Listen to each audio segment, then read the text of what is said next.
আমাদের ছোট নদী চলে বাঁকে বাঁকে, বৈশাখ মাসে তার হাঁটু জল থাকে। পার হয়ে যায় গরু, পার হয় গাড়ি, দুই ধার উঁচু তার, ঢালু তার পাড়ি। তো কে কে তার বাপের হাতের মার খায় এই কবিতাটা মুখস্থ করছেন কমেন্টে জানাবেন।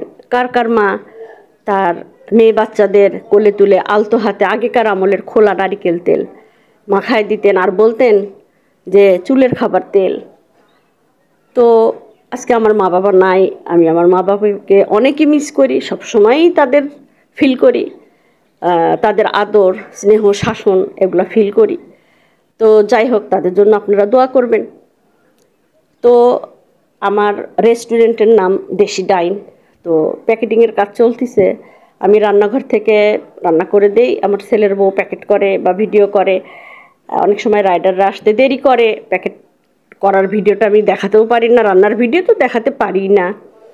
তো আপনারা লিঙ্ক দেওয়া থাকবে, আমাকে অর্ডার করবেন। ফেসবুক পেজ থেকেও আমাকে অর্ডার করতে পারেন।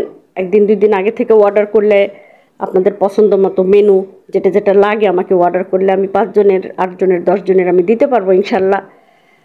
তো আমার রেস্টুরেন্টে কম্বো কিছু রাখছি, আপনার বিরিয়ানি কম্বো আছে, খুদের ভাত কম্বো, 4টা ভর্তা সহ খুদের ভাত কম্বো, এগুলা আলহামদুলিল্লাহ ভালো চলতেছে। তো আপনারা দোয়া করবেন আমার রেস্টুরেন্টের জন্য, আমার জন্য, আমার ছেলের বউদের জন্য, আমার ফ্যামিলির জন্য। এটা আপনাদের দোয়া ছাড়া আমি এত দূর আসতে পারতেছি না। আপনারা আমাকে অর্ডার করেন বিধায় আমি আগ্রহী হই রেস্টুরেন্ট চালাইতে। তো এগুলা হচ্ছে ভর্তা আইটেম যাচ্ছে, হচ্ছে খুদের ভাতের সাথে কম্বো সেটা যাচ্ছে। তো দেখতে দেখতে অনেক দিনই পার হয়ে গেল, আপনাদের দোয়ায় এই পর্যন্ত আসি। তো আমার মেয়েও ছুটির দিন আমাকে অনেক অনেক হেল্প করে। আমার গাছের পাকা পেঁপেটা ছিল, মাঝখানে আমরা আবার নাস্তাও করে নিলাম।